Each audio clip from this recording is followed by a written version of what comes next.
Migraine, భుజం నొప్పి, నడుం నొప్పి, మోకాలు నొప్పికి నిజమైన పరిష్కారం ప్రాణ పెయిన్ క్లినిక్ లో.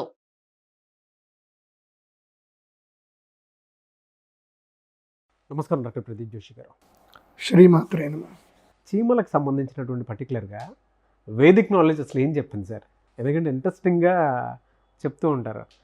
కామన్గా మాట్లాడేటప్పుడు కూడా ఎర్ర చీమలని నల్ల చీమలని ఇంట్లో వస్తే ఏ విధంగా ఉంటుందని చెప్పేసి చెప్తుంటారు. రియాలిటీ తెలియదు, కానీ వేదిక్ నాలెడ్జ్లో అది ఎందుకు అంత బాగా ఇంక్లూడ్ చేయడం జరిగిందంటారు? అసలు బిహైండ్ రీజన్ ఏంటి? శ్రీ గురుభ్యో నమః. శ్రీమాత్రే నమః. నాకు తెలిసి తమ్మునేలు చూసేసరికి చాలామంది ఏమనుకుంటారంటే ఈ నాగరాజ్కి ఏం పని లేనట్టుంది, ఈ జోషి గారికి ఏం పని లేనట్టుంది, ఏదో చీమలు దోమలు ఇవన్నీ టాపిక్లు వేసుకుంటున్నట్టు అనుకుంటారు. మీరు నిజంగా ఆ మాట అనుకొని ఉంటే ఈ వీడియో మొత్తం చూడండి. ఈ వీడియో మొత్తం చూశాక నేను చెప్పిన కాన్సెప్ట్ మీకు నచ్చలేకపోతే అప్పుడు డిస్లైక్ కొట్టండి. కానీ కంపల్సరీ మీరు లైక్ కొడతారు చూడండి. ఎందుకోసం అంటే మీకు ఇది సిల్లీ టాపిక్ అనిపిస్తుంది, కానీ అసలు చీమలకు ఉన్న శక్తి గురించి మనం కరెక్ట్గా తెలుసుకుంటే అసలు నేచర్లో చీమల యొక్క పార్టిసిపేషన్ ఎంత ఉంది అని చెప్పాలంటే మాత్రం చాలా అద్భుతం. అది అసలు చీమల గురించి ఆయుర్వేదంలో కానీ అథర్వణ వేదంలో కూడా చెప్పారు చీమల గురించి. చీమల్ని సాంస్క్రిట్లో ఏమంటారు తెలుసా? పిపీలిక అంటారు. ఏమంటారు? పిపీలిక. ఏకకణజీవి అని కూడా అంటారు. అంటే ఒకే కణంతో బతికే జీవిది చీమ. చీమలన్నీ కూడా ఏకకణ జీవులు. మనం లక్ష కణ జీవులు కదా, చీమలన్నీ కూడా ఏకకణ జీవులు. అంటే ఇక్కడ ఏక అంటే అర్థం ఏంటంటే కనుక 100 లోపల అని అర్థం. ఏక అంటే ఏక అంటే ఒక్కటే కాదు, ఒకటే సెల్ బాడీ కాదు, కేవలం 100 సెల్ బాడీ లోపల ఉండి కొన్ని జీవులు ఉంటాయి ఈ ప్రపంచంలో. వాటన్నిటిని కూడా ఏంటంటే నేచర్ ఫుల్ కమాండ్ చేస్తుంది, ఫుల్ కమాండ్. ఇంకా ఈ సృష్టిలో చీమలు గనక లేకపోతే మనం ఎవ్వరం బతకలేము. చీమలు ఉన్నాయి కాబట్టి మనం బతుకుతున్నాం, మనం తింటున్నాం, ఏదైనా చేస్తున్నాం. చీమలు లేవు అంటే మనుషుల యొక్క మనుగడ ఉండదు. ఏవైతే కనుక ఏకకణ జీవులు, అంటే చీమలు అంటే మీరు ఓన్లీ చీమలు అని అనుకుంటున్నారేమో, వీటిని ఏకకణ జీవులు అంటారు సాంస్క్రిట్లో. ఏకకణ జీవాహ అంటారు. అంటే ఈ ఏకకణ జీవులు ఏవి అంటే నత్తలు, చీమలు, చిన్న చిన్న పురుగులు, తర్వాత గడ్డి పురుగులు, ఇవన్నీ కూడా ఏకకణ జీవులు అంటారు. ఇవి ఒకేసారి బల్క్గా పుడతాయి, ఇంత పుడతాయి. అంటే గుడ్ల నుంచి పుడతాయి, అండజములు. అంటే ఒక కణములో నుంచి అండములో నుంచి పుడతాయి ఇవన్నీ కూడా. చీమలే లేకపోతే అడవి లేదు. అడవి మొత్తము సంరక్షింపబడుతుంది. అడవి ఉంది అంటే బికాస్ ఆఫ్ ఓన్లీ చీమలు. అడవిలో పక్షులకి ఆహారం దొరుకుతుంది అని అంటే చీమలకు కష్టపడి పనిచేస్తున్నాయి కాబట్టి వాడికి ఆహారం దొరుకుతుంది. ఎలా? బికాజ్ ఈ చీమలు చేయటం వల్ల ఇవి ఏంటంటే కనుక ఒక పువ్వు నుంచి చీమలు వెళ్తాయి కదా, ఆ పుప్పొడి తీసుకొని ఇవి కూడా అట్రాక్ట్ చేస్తాయి. చీమలు చేసే పని అది. తర్వాత పండ్లు తయారవుతాయి, ఆ పండ్లలో మాధుర్యాన్ని చూపిస్తాయి. చీమలు కొన్ని రకాల జంతు జీవులకి ఆహారం కూడా. ఏది అవి ఒక రకమైన జంతువు ఉంటుంది, దానికి బాగా డిమాండ్ ఉంది. చైనాలో తీసుకెళ్ళి దాన్ని తింటారు, బురుసుగా ఉంటుంది. దాని పేరు నాకు అంత ఐడియా లేదు, కానీ అది చీమలు తింటూ ఉంటుంది అనమాట. చీమలు ఇలా ఉండడం వల్ల భూమి లోపల ఏంటంటే నీటి ధారలు కూడా ఏర్పడడానికి కారణం చీమలే. చీమలు కనుక పుట్టలు కట్టకపోతే, చీమలు కనుక నీటి ధారలు కనుక చేయకపోతే ఈ భూమి మీద నీళ్లు అనేటివి ఏ చెట్లకు దొరకవు. ఇవాళ మనము బోర్ వేసుకొని నీళ్లు తాగుతున్నామంటే దానికి కారణం చీమలే.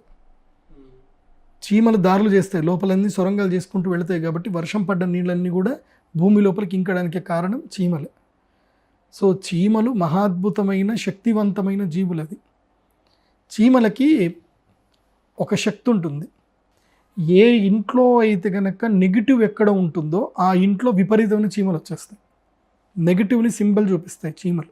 ఒకప్పుడు, ఇప్పుడు కూడా మీరు తెలంగాణలో ఎక్కడికైనా వెళ్ళండి, తెలంగాణలో కానీ, అంటే మేము తెలంగాణ ప్రాంతంలో నేను పుట్టి పెరిగాను కాబట్టి, నేను చిన్నప్పటి నుంచి చూశాను కాబట్టి, ఆంధ్రాలో అయినా సరే ఎక్కడికైనా వెళ్ళండి, అప్పుడప్పుడు గడపకి టక్కని ఒకేసారి, అసలు ఎక్స్పెక్ట్ చెయ్యము, గడపకి ఒకేసారి నల్లచీమలు వచ్చేస్తాయి. అందరుగా ఇన్ని చీమలు పుట్టలు వస్తాయి. ఎక్కడి నుంచి వచ్చేది లేదు. ఇప్పటికీ నేనైతే చాలా చోట్ల చూశాను. ఆ చీమలు ఎక్కడి నుంచి వచ్చాయో అసలు సోర్స్ ఆఫ్ వే కూడా తెలియదు. పుట్టలు వచ్చి గడపకు పట్టుకుంటాయి చీమలు అట్లా గడపకు పట్టుకున్నాయంటే ఇంటికి అరిష్టం పడుతుంది అని సూచించినట్టు అర్థం. అది అందుకోసం మైసమ్మ చీమలు వచ్చినాయి. ఇమ్మీడియట్లీ పోయి మైసమ్మకి మనము కలు కొయ్యాలా, బలి ఇయ్యాలా, కోడి కొయ్యాలని చెప్పి అప్పుడు ఏం చేస్తారు, అమ్మ మైసమ్మ తల్లి క్షమించమ్మా, మేము వచ్చి నీకు బలి ఇస్తాము, వచ్చి మేము జాతర చేస్తామని చెప్పి దండం పెట్టుకుంటారు. పసుపు నీళ్ళు ఏమవుతుందో పసుపు నీళ్ళు చల్లుతారు. పసుపు నీళ్ళు చల్లిన వెంటనే మాయమైపోతాయి. ఎటు మాయమైపోతాయి ఎవరికి తెలియదు. ఇది పెద్ద లాజిక్. ఇది నేను చిన్నప్పటి నుంచి చూస్తున్నాను ఇప్పటికీ. కావాలంటే మీరు కామెంట్ పెట్టండి, ఎవరైనా ఉన్న వాళ్ళు కామెంట్ పెట్టండి. చాలా పల్లెటూర్లలో అక్కడక్కడ జరుగుతూ ఉంటుంది. ఉన్నట్టుండి గడపకు చీమలు వచ్చేస్తాయి, గడపకు మొత్తం ఇట్లా కుప్ప కుప్ప నల్ల చీమలు అన్నీ ఉండిపోతాయి. ఎర్ర చీమలు రావు, మరి నల్ల చీమలు. వాటిని ఏమంటారంటే మైసమ్మ చీమలు, పోచమ్మ చీమలు అంటారు వాటికి. అందుకోసం ఏం చేస్తారంటే అప్పుడు కళ్ళు పోస్తారు కొంతమంది. కళ్ళు తీసుకొచ్చి కళ్ళు అయినా పోస్తారు. కళ్ళు అంటే ఏంది, ఏదో సారా కాదు, కలిపేది కాదు, లైవ్గా తాటి చెట్టు నుంచి తీసిన కళ్ళుని నీర తీసుకొచ్చి పోస్తారు. అది పొయ్యడం వల్ల అవి మాయమైపోతాయి. అవి ఎటు పోయినాయో మళ్ళీ తెలియదు మనకి. మీరు బ్లీచింగ్ పౌడర్ వేసినా ఏం వేసినా శాపం అది. బ్లీచింగ్ పౌడర్ వేయకూడదు ఆ చీమలు వచ్చినప్పుడు. పసుపు పోయాలి అంతే, పసుపు నీళ్ళు పోయి పసుపు నీళ్ళు చల్లాలి. అది కూడా ఏంటి, మొక్కుకొని చల్లాలి. వెంటనే ఈ ఇన్సిడెంట్ జరిగిన వితిన్ 24 అవర్స్లో కానీ 48 అవర్స్లో కానీ ఆ ఊరు మైసమ్మ గుడికి వెళ్ళిపోయి, ఆ ఊరి దేవత ఎవరైతే ఉన్నారో అక్కడికి వెళ్ళిపోయి అక్కడ అమ్మవారికి తాటి కళ్ళు నైవేద్యం చూపించాలి. తాటి కళ్ళు నైవేద్యం చూపించాలి. అలాగే పులిహోర తీసుకెళ్ళి పులిహోర చేసుకొని పులిహోర నైవేద్యం చూపించాలి. ఇంకోటి ఏంటంటే మినప్పప్పు నానబెట్టాలి. మినప్పప్పు నానబెట్టి లేదంటే మినప వడలు చేసుకెళ్ళి అమ్మవారికి నైవేద్యం చూపించాలి. మా ఇంట్లో జరిగినప్పుడు మా నాన్నగారు వాళ్ళు చెప్పిన ఏంటంటే మినప వడల నైవేద్యం, మా అమ్మమ్మ వాళ్ళు అదే చేసేవాళ్ళు. సో మేము వెళ్ళి మినప వడల నైవేద్యం చూపించేవాళ్ళం అమ్మవారికి. సో కానీ మేమంతా మాంసం మేము చూపించలేం కదా. చాలామంది ఏంటంటే కోడి కోస్తారు, అక్కడ కోడి కోసేసి రక్తాన్ని అక్కడ దారబోస్తారు, కొంతమంది మేకలను కోస్తారు. సో అక్కడ అమ్మవారికి చూపిస్తారు, నైవేద్యం పెడతారు. ఆ తర్వాత ఊళ్ళందరినీ పిలిపించి వాళ్ళు అక్కడ ఇది చేసుకుంటారు. అంటే ఇది ఇక్కడ జంతు హింస ఇవన్నీ చెప్పడానికి కుదరదు ఇక్కడ. ఎందుకోసం అంటే కొన్ని జీవాలు చావడానికి బలివ్వడానికి పుట్టాయి, అదంతే. ఇంకా అది ఏంది ఇంకా తన లాజిక్ అనకూడదు. అందుకోసమనే మీరు ఇప్పటికి కూడా మీరు నమ్ముతారో నమ్మరో, మీరు భూదాన్ పోచంపల్లి అని ఒకటి ఉంటుంది. అది ఎక్కడ అంటే నిజామాబాద్ దగ్గర నందిపేట నుంచి ముందుకెళ్తే భూదాన్ పోచమ్మ తల్లి గుడి ఉంటుంది, భూదాన్పల్లి అని. అక్కడ అమ్మవారు ఏ మహాశక్తి తెలుసా, ఎంత శక్తి అంటే అమ్మవారిది ఫుల్ పవర్ అక్కడ. అక్కడ వెళ్ళి ఎవరైతే కోరిక కోరుచుకుంటారో వాళ్ళకి శక్తి సూపర్గా కలుగుతుంది వాళ్ళకి. ఎందుకోసం అంటే నేనే లైవ్ ఎగ్జాంపుల్. నాకు చిన్నప్పుడు అమ్మవారు పోస్తే మా నాన్నగారు మొక్కుకున్నారు, మా అమ్మ మొక్కుకుంది. నన్ను అక్కడికి తీసుకెళ్ళిన తర్వాతనే నేను క్యూర్ అయినా, లేకపోతే నేను క్యూర్ కాకపోతుంటే. అంత అమ్మవారు పోసింది నాకు. సో అది మాకు చూపించింది ఏంది అంటే, మాకు ఇదే చూపించింది ఏంది, ఈ చీమనే మాకు సిమ్టమ్ చూపించాయి. మా ఇంటికి చీమలు పట్టాయి. అప్పుడు చీమలు పట్టగానే మాకు సిమ్టమ్ తెలిసింది. ఇమీడియట్లీ మేము వెళ్ళి పూజ చేయించుకున్నాం. అందుకోసమే ఇంట్లో నల్ల చీమలు వచ్చాయనుకో, మీ ఇంటికి అరిష్టం జరగబోతుందని సూచన. అదే ఎర్ర చీమలు వచ్చేసాయనుకో ఇంట్లో దండెత్తి, అది మహా అరిష్టం అని అర్థం. ఇంకా నల్ల చీమలు కేవలము వార్నింగ్ ఇచ్చేసి వెళ్ళిపోతాయి, ఎర్ర చీమలు డైరెక్ట్గా అటాక్. ఇంకా అందుకోసమనే మన ప్రాంతం లోపల కొన్ని రెమెడీస్ కూడా చెప్తాం మేము. కొంతమందికి ఎవరికైనా పెళ్ళి కావట్లేదు, కోరిన వాళ్ళు ఎవరైనా తప్పిపోయారు, ఇప్పుడు ఇష్టమైన వాళ్ళు ఎవరైనా తప్పిపోయారు, దూరం అయ్యారు అంటే మా నాన్నగారు ఒక రెమెడీ చెప్పేవాళ్ళు. నేను మా నాన్న పక్కనే కూర్చొని ఇవన్నీ వినేవాడిని కాబట్టి ఇప్పుడు చెప్తున్నా. ఇవన్నీ కూడా జరిగినవి కాబట్టి చెప్తున్నాను మీకు సిల్లీ రెమెడీస్ అనిపిస్తాయేమో. సింపుల్. నీకు పెళ్ళి కాకపోయినా, నీకు మనస్సుకు నచ్చిన వ్యక్తి నీకు దూరమైనా సరే, రావి చెట్టు చుట్టూ లేదా మేడి చెట్టు చుట్టూ లేదా మర్రి చెట్టు, ఈ 3 మహావృక్షాలు, ఈ వృక్షాల చుట్టూ గురువారం రోజు ప్రదక్షిణ చేస్తూ, ఈ వృక్షాల మొదల్లో ఏం చేయాలంటే రవ్వ చక్కెర తీసుకొని ఈ మొదల్లో వేసుకుంటూ 108 ప్రదక్షిణలు చేయాలి. ఆ మొదల్లో వేస్తూ మీరు అది ప్రదక్షిణ చేయండి, మీకు తప్పకుండా పెళ్ళైపోతుంది. రవ్వ చక్కెర ఎవరికి వేస్తారు అంటే చీమలకి వేయాలి. చీమలకి రవ్వ చక్కెర వేస్తే వాళ్ళకి కోరిన వారితోటి పెళ్లి జరిగే అవకాశం ఉంటుందట. నేను అస్సలు నమ్మలేదు, నిజం చెప్పాలంటే నేనే నమ్మలేదు. మా నాన్నగారి దగ్గరికి చెప్పేటప్పుడు ఇదేం చీమలకి వేస్తే ఎక్కడికి వచ్చి అని అంటే మా నాన్న చెప్పాడు అప్పుడు. చెట్టుకి కమ్మని పండ్లు కావాలంటే నీళ్ళు ఎక్కడ పోయాలి, మనం వేళ్ళ మొదట్లో పోయాలి. మనము చెట్టుకు ఆకులకు పోస్తామా నీళ్ళు, పోయాం కదా. సో పండ్లు ఎక్కడ వస్తున్నాయి, కొమ్మలకు వస్తున్నాయి. నీళ్ళు ఎక్కడ పోస్తున్నాం, మొదల్లో పోస్తున్నాం. సో నీళ్ళ మొదల్లో పోస్తే, ఇక్కడ మొదల్లో పోస్తే అక్కడ పంట రావడం కరెక్టే కదా, అది కూడా లాజిక్కే కదా. అట్లాగే ఎండాకాలంలో సూర్యుడు మండిపోతాడు, ఏం చేస్తాడు, మండిపోయి సముద్రంలో ఉండే ఉప్పు నీటిని మొత్తం కూడా తీసుకొని మేఘాలుగా తయారు చేస్తాడు. ఇక్కడెక్కడో ఉన్న నీకు మేఘాల రూపంలో తీసుకొచ్చి నీళ్ళు ఇస్తున్నాడు సూర్యుడు. సో దీనికి కార్యకారణ సంబంధం లేదా? సో ఈ ప్రకృతి మొత్తం కూడా కార్యకారణ సంబంధంతో కూడుకొని ఉంటుంది. కార్యకారణ సంబంధం లేకుండా ప్రకృతి ఉండదు. ప్రకృతిలో నువ్వు ఒక చిన్న పిట్టకి నువ్వు కడుపు నిండి అన్నం పెట్టావు అంటే అది నీకు ఎక్కడో ఉపయోగపడుతుంది, గుర్తుపెట్టుకో.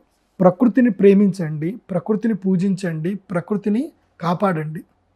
ఆ ప్రకృతిలో ఒక మహోత్కృష్టమైన భాగమే చీమలు.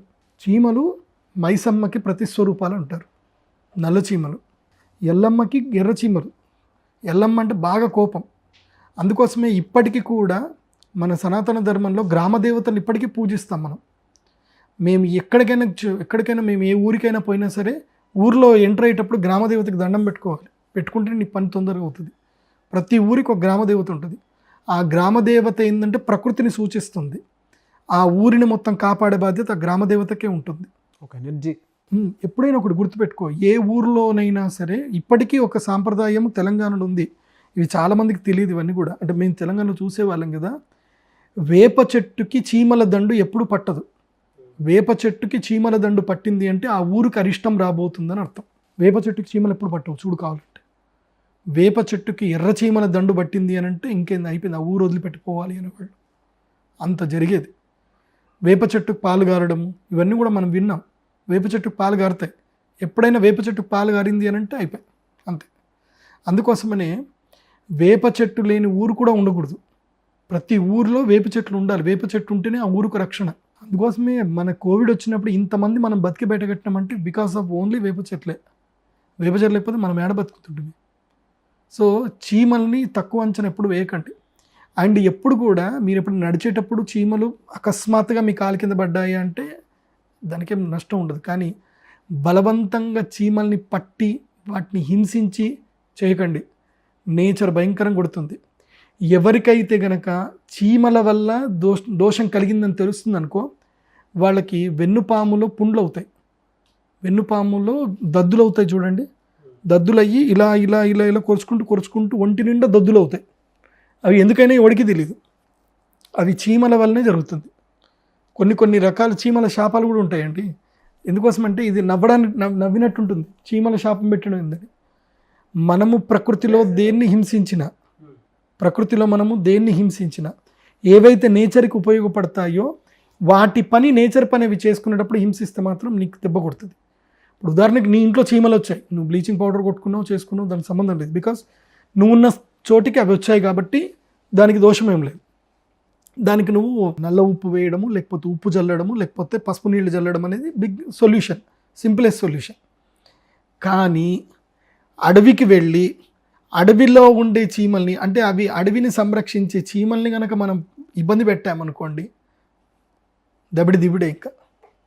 అందుకోసమే నేను ఎవరికైనా విపరీతమైన చర్మ దోషాలు ఉంటాయనుకోండి, సంతానం కలగట్లేదు, చర్మ దోషాలు ఉన్నాయి. ఇప్పుడు కొంతమందికి ఓవరీస్లో కొన్ని ఇష్యూస్ ఉంటాయన్నమాట. అమ్మాయిలకి ఓవరీస్లో ఎగ్స్ తయారవ్వనప్పుడు ఏం చేయాలి అని అంటే నేను చిన్న రెమెడీ చెప్తాను.